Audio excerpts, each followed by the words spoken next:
எம்ஜிஆர் வீட்டுக்கு வரும்போது அவரும் என்கிட்ட நியாயத்தை பற்றி சொல்லிட்டு இருந்தார். அது நியாயத்தை நான் மாறவே கூடாதுங்கிறது, உயிர் போனாலும் மாறக்கூடாதுங்கிற இருக்கேன். என் பையனே தப்பு செஞ்சால் தப்பு தான் தூக்கி தூர போட்டுருவேன். ஏன்னா விஸ்வாமித்திரர் மாதிரி நான் ஏதோ மன்னிச்சுட்டு விடுறதெல்லாம் நான் இல்லை, அந்த மாதிரி ஆள். இந்த படத்துக்கு பொறுத்த வரைக்கும் பூங்கா இதில் வந்து எக்ஸசைஸை பற்றி, உடற்பயிற்சியை பற்றி அந்த பாட்டு, அந்த ஒரு அக்கா எழுதியிருந்தாங்க பாட்டு. அக்கா தானே? எங்கே அந்த அக்கா? ரொம்ப பிரமாதமாக எழுதியிருந்தாங்க. அவங்களுக்கு வாழ்த்துக்கள் சொல்லுவோம். அக்கா எழுந்திக்கிற மணி நேரம் உட்காருங்க, அதான் எக்ஸசைஸ் பண்ணோம் டெய்லி. அதுக்கப்புறம் பார்த்தீங்கன்னா எடிட்டர் மிக பிரமாதமாக எடிட் பண்ணியிருந்தாங்க.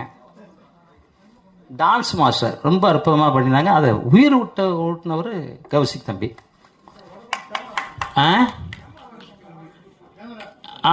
அது மாதிரி சண்டை பயிற்சி முருகன், எஸ்ஆர் முருகன் வந்திருக்காருல்ல அவர். வாங்க தம்பி, அவருக்கு ஒரு சால்வை போடுங்க சார். அவர் உயிரை கொடுத்து வேலை செஞ்சார். சன் மாஸ்டர் ரொம்ப நல்ல பையன், ரொம்ப சித்தர் வழிபாட்டில் இருக்கவர், யார்கிட்ட அதிர்ந்து கூட பேசாத ஒரு நல்ல தங்கமான மனிதர், என்னோட மாணவர்.